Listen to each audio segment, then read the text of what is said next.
Welcome to Spider-Verse Minute, the tri-weekly podcast where we watch Spider-Man Into the Spider-Verse 1 minute at a time. I'm Sean Slater. And I'm his sister Caroline. And today we begin watching minute 23, which opens with Peter telling Miles about his super cool suit and ends a minute later with Peter pulling out a USB key. I titled this minute, Talking with Spider-Man. Yeah, this is, it does begin with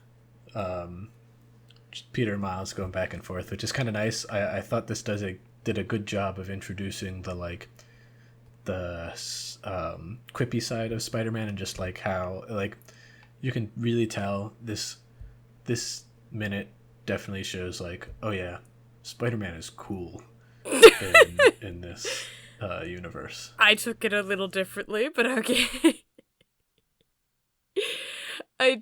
Yes, they do show the quippy side of Spider-Man here, but this back and forth between Miles, I took as showing more of his, compassionate side.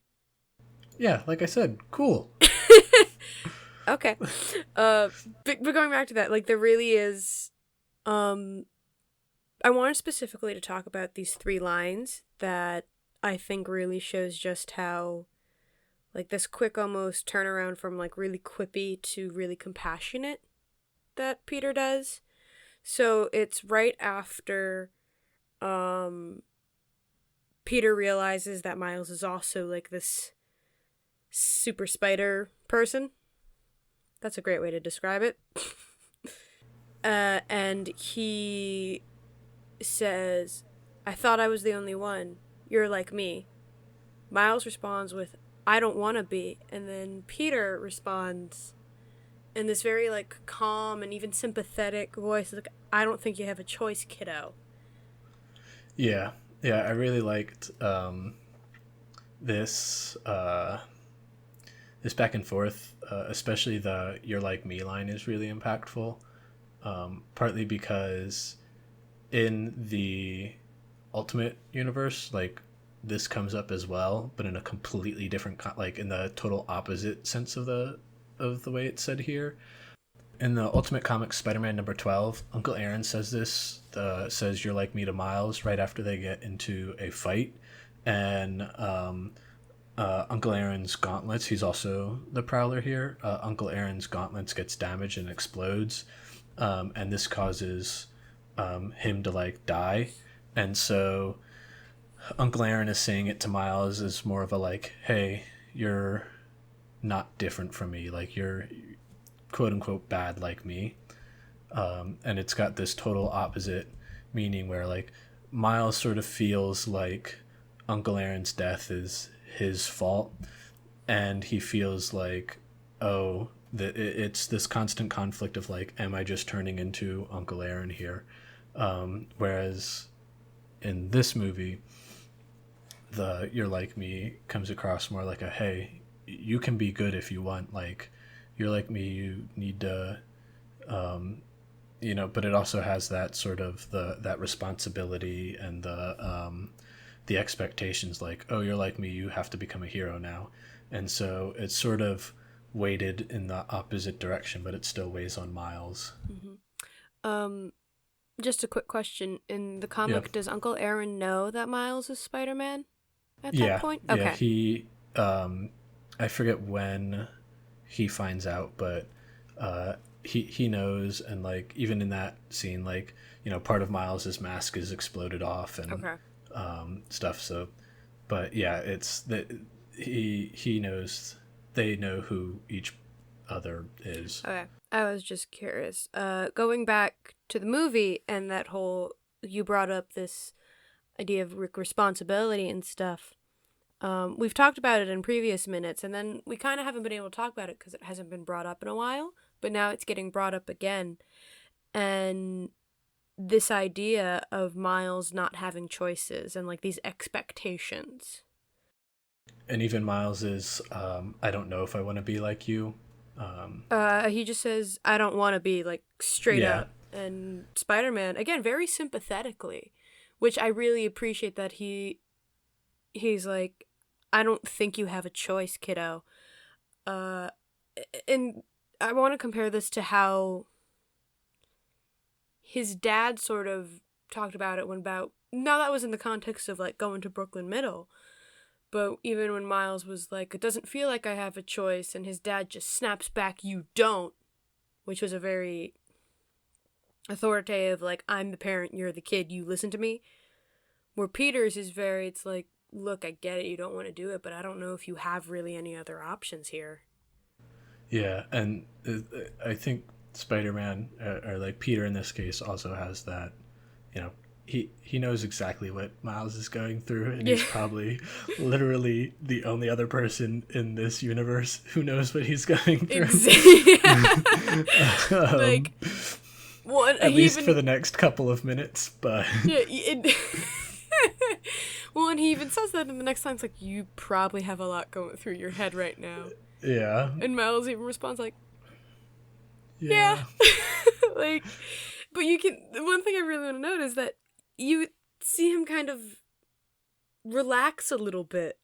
Yeah, he relaxes once he realizes he's not alone. And I think that's part of that's juxtaposed with his the life at like Visions, is how he still feels really alone there. Mm-hmm. And when he first talks to Gwen, he relaxes a bit, like when he talks to her and like makes that friendship with her, however brief, until he ruins it. Very quickly ruins it with the stress.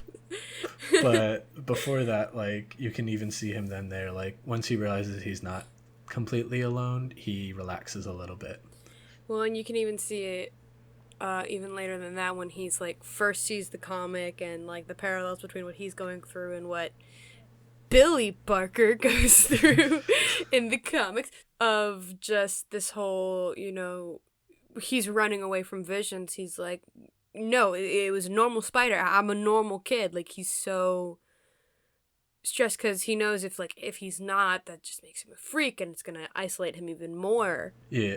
This idea that, you know, Peter immediately says, you know, bet you have a lot going through your mind right now. And then he even goes further with that. It's like, hey, listen, I can, if you stick around, I can show you the ropes. Like, I'll help you, like, get your groundings, get your bearings, so, like, you'll be more comfortable with it and not be as freaked out. And, which, first off, so heartwarming and so sweet. Yeah. And secondly, like, right after that, Miles gets a small smile on his face. And it's just this really, like, you can just see him, like, really completely relax. Yeah, he doesn't look nearly as terrified. He definitely, has that, like, okay, this is still a little scary, but at least Spider-Man's here. He's pretty cool. Yeah, like, he's gonna help me. Like, he at least seems to get it. This is a little off topic, but I do want to point it out because this is when I noticed it. Right after that, I noticed that Miles is sitting next to a barrel, and on it says barrel, and then underneath it says toxic. Yeah. I'm like, yeah, they just have these toxic barrels laying around. Well, I'm like, I feel like those should be switched. Unless they have different types. Maybe there's like a water barrel and they want to be able to sort them easily, so it's like what the big thing is and then what's inside of it. So like all the barrels say barrel, and then there's toxic barrels, there's water barrels. Still feel like they should be switched, because they can be like, okay, this is toxic, put it over there. This is water, put it over there. But what if there's also crates, and you just sort the things by crates than barrels? You go These big guys... to small. So the crates, and then you go crate toxic, crate water, and then you have barrel toxic, barrel water, and you want the crates separate from the barrels, and so I think it's fine. These guys are able to build a this is the way I would multi-dimensional collider, yet they don't know how to visually tell the difference between a crate and a barrel. Maybe there's robots, and the robots scan the words. I'm just saying, I think they have a good naming scheme, because this is the way I would name it as well.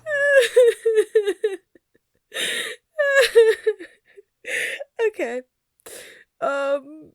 Do you want to go back and talk about the spider sense? The spider sense? Before we do that... we kind of skipped over that. Well, because we were talking about something else.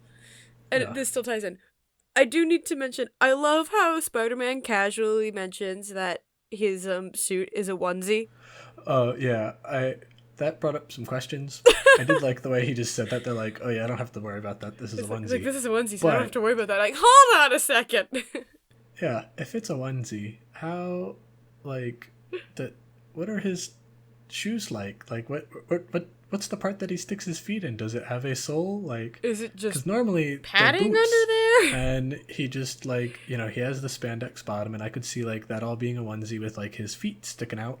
But But then I don't think that's a onesie. I but think like that's just a what's his leotard. yeah like what's his what are his feet like? Well, I'm Not, like, wait, no, never mind. I take that back. I don't want to know what his feet are like. What are his shoes like in his suit? yeah, like, and part of me is just like, how long does it take for you to get in that suit? Because, like, let me tell you, speaking from experience as a dancer who has had to wear dance tights and leotards and sometimes leggings over those dance tights and leotards, they're hard to get on. Especially if you are, like, even the tiniest bit wet. Whether it's sweat or you just got out of the shower. Hard to, almost impossible to get on. Yeah, So it's like, he has to do quick changes. Like, does he just wear it underneath his clothes normally? I think he does. Like at least He pulls, like, the Superman thing. Yeah, because his mask is separate from That's the true. rest of his suit, I believe. That's true. And normally, like, I don't know how he does his gloves. I don't know. That's a lie, actually. Does he have separate? Oh, this brings up so many questions. Are his gloves part of his suit? Maybe it's like, you know those, like, body morph suits that people get? That's what I'm thinking of. Like, I it's think just spandex. Maybe it's just one of those. But even those are annoying and uncomfortable. Like, I've worn those for cosplay, and those are arguably even more annoying. And so sweaty. Like, there's just... Yeah. Like, I remember Well, actually I mean, cut the fingertips We do off kind of of one touch on mine. that in the future, about how Okay, no, you're right. comfortable they are. I guess we can. We'll come back to this. We'll go back to... Is all I have to More say. questions will be raised, but that's a later minute. But yeah, no, I have a lot of questions about that suit. It's like, how does one wash that suit? In the wash, he takes it to a specialty. He's got a guy. He's got a guy. I think there actually is like a mini storyline. I forget if it's a fan comic or if it's a real one, but it talks about like the cleaner that does all of the superheroes dry cleaning. I just like to picture this, like, I like to picture that it's happening when, like, Iron Man started it for some reason. I don't know why, I just really like picture Iron Man starting this. And, like, Peter just calls and goes, "Hey, Iron Man, are the cleaners open today? I need to get my suit clean." He's like, "Yeah." And so, like, everyone just comes in, there's lines, there's, like, Thor, and then there's Captain America, and then there's Bruce Banner. I'm like, I need these shorts stitched up again. Like, they just do all their... Like, Captain Marvel's there, like, just put... Yeah, I like to just picture this little old grandma, like, kind of running the shop. She's, shorter than average, but like will still, threaten you with her sandal. And, Yeah, like, I picture... and she like, just is standing there scolding like Thor for that, and he's just, meekishly, yes, yes. but they Mima. all adore her, and when she gets sick, they all rush to her aid to take care of her. Yeah. Like, they love her like their own mothers. They're like... For some reason, her corner store is always the first one to be rebuilt after an attack. It's like, what is it about this corner store? No, not that thing. Like, her son helps run it. Like, he takes care of the weapons. She takes care of the clothing. I love this idea we came up. I don't care if there's, like, an actual canonical thing. I like our idea better. Love this idea. But anyway. And then right after, Spider-Man talks about his onesie, and all these questions come running into our head. Both of their, like, spider senses go off. And Peter's is the traditional, Spider-Man colors. It's red and blue. But then Miles is That's what I've always said. But then Miles is a purple and green kind of color scheme, or purple pink. I guess it is a bit more purple. It is definitely a purple. Yeah, it kind of starts out pinkish, and then as it's transitioning through from pink to red, it goes through a purple, or sorry, pink to blue, Mm-hmm. and then the green goes to red. But yeah, I think this kind of ties back in with what we were talking about earlier about how Miles is the "you're like me" line. In the comics, it's Uncle Aaron that says that, and then in here, it's a way to show like how Miles is still sort of torn between these two worlds, where there's his, the his dad's side of his world, and then his uncle's side of the world, and then here it's his uncle is still sort of like pulling on him, and it still has this big influence on him, and he wants to just sort of be that what he thinks is his, like, the coolness of his uncle versus sort of like where it's carefree and doesn't really have a whole lot of responsibilities to Peter's sort of, he probably doesn't realize how cool Peter is yet, but to Peter's coolness and his sense of responsibility and the expectations that would come with that. And as it changes colors as they come in sync, and he realizes like, okay, this is what I have to do now, I guess. Like he comes to that and sort of accepts it all in one. Yeah. All in this little bit, and it's just neat how the in the commentary they kept saying how their spidey senses resonate with each other, and then like, come in and they sync up. It's a really cool scene. Yeah. And I just want to talk about it visually for a second. More of just like what it reminded me of. I don't know if it did this with you, but this scene reminded me of Avatar: The Last Airbender. From when? Specifically, spoiler alert for anyone who hasn't seen Avatar: The Last Airbender.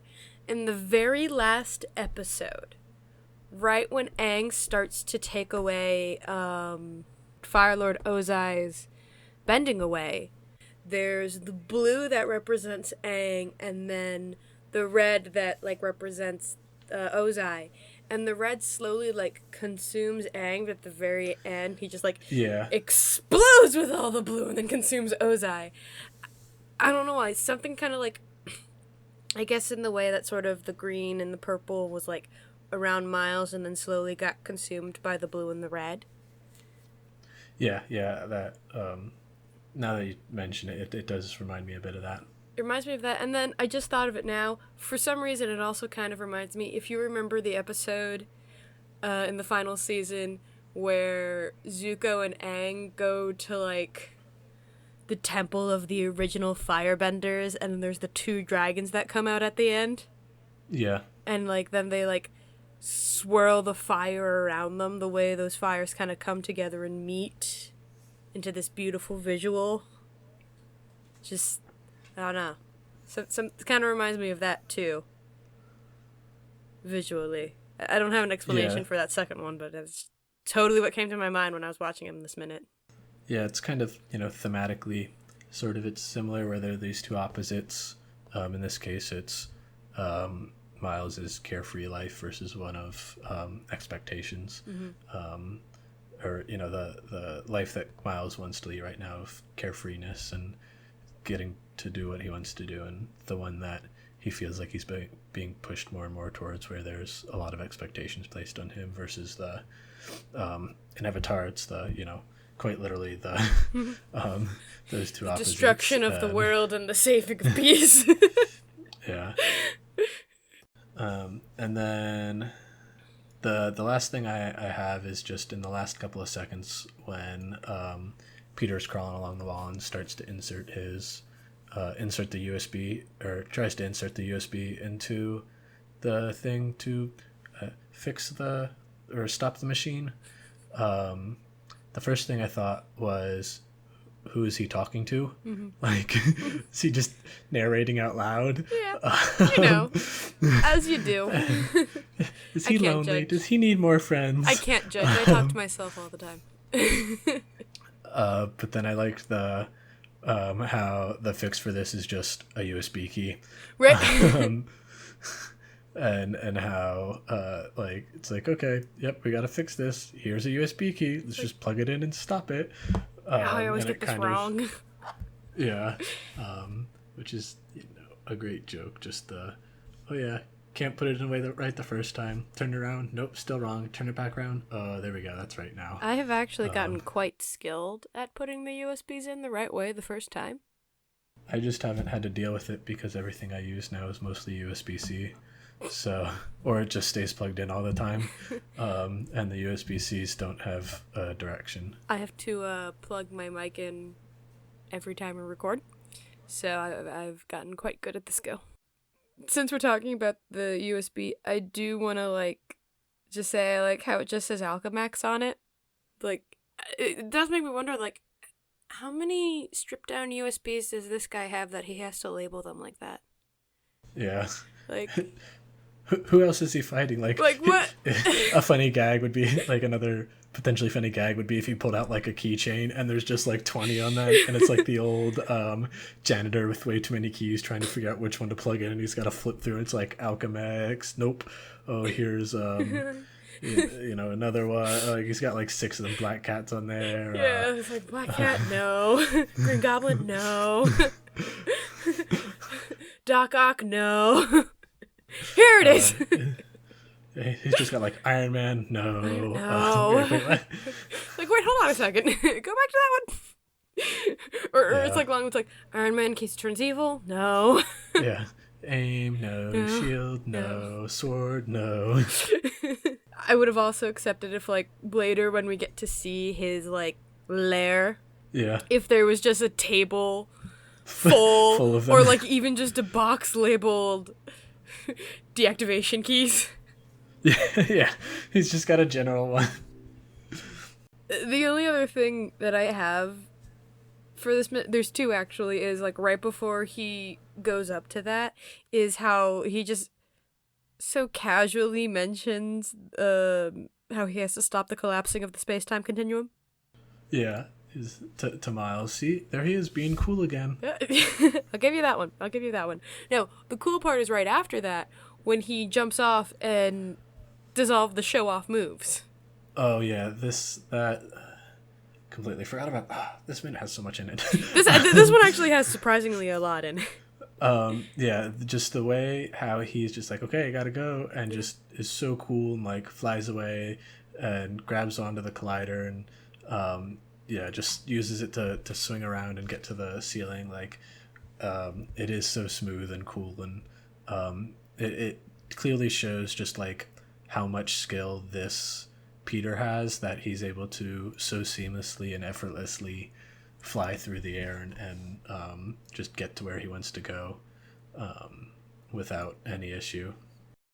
Yeah, it is very seamless and moving. And the thing that I kind of noticed and I couldn't help but think about is later in the climax of the movie, when Miles, finally gets control of like what he can do and stuff, he does a very similar movement to get up to the same panel at the end.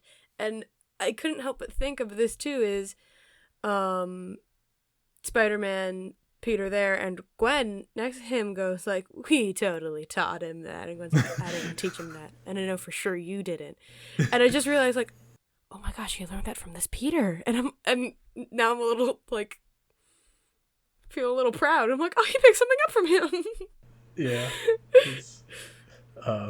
It's not exactly the same, but it is definitely like he's got that same sense of smoothness to it that he probably pulled, first saw from this Peter. Well, anyway. And there's some very reminiscent moves that also get brought up in that fight as well, that like we see while he's watching, like the grabbing of the slide while it's spinning and let it carrying him up, or the like the falling down just to use it to get back up again. Yeah. Like there's quite a few moves I'm like, oh, he totally stole that from Peter. I see you, Miles. And he gets some of the swinging from the next Peter that he Oh, meets, yeah, but totally. from their bit. But you can see a lot of at least some of the, the hints, the light touchings of this Peter, and how like this was the early bits. Yeah, the one last thing I think I want to point out, because I don't think I actually talked about it, but it was just this little moment that I never really thought of until now, and it's going back a bit to his more gentler side, where, like, again, right before he jumps off, Peter looks back to Miles, and there's just this, like, pause of, like, just kind of silence and almost a connection between them. Yeah. And it definitely feels like almost like an actor moment where, like, you can't, I don't know how to describe the emotion that I got from this moment, but it was almost like a concerning, or almost like Peter was kind of like, this is really happening, or even just sort of this, like, I gotta watch out for this kid. Yeah, definitely. He's like immediately he's like, okay, well, I guess I got I have a child now. Yeah. Sorry, couldn't help it. At least this one's I don't have to change their diaper for.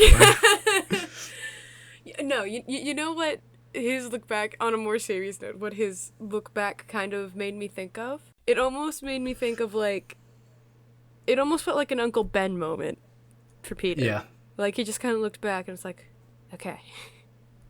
That's the best way I can describe it, is that it felt like an Uncle Ben moment for Peter. And I that's just, like, one thing I wanted to point out, and that I thought was just kind of a sweet moment that they put in, that they probably really didn't need to put in, but I'm glad they did. That's all we have for this minute. Thank you all for listening, and we will see you again Friday talking about minute 24. See you next time. Bye.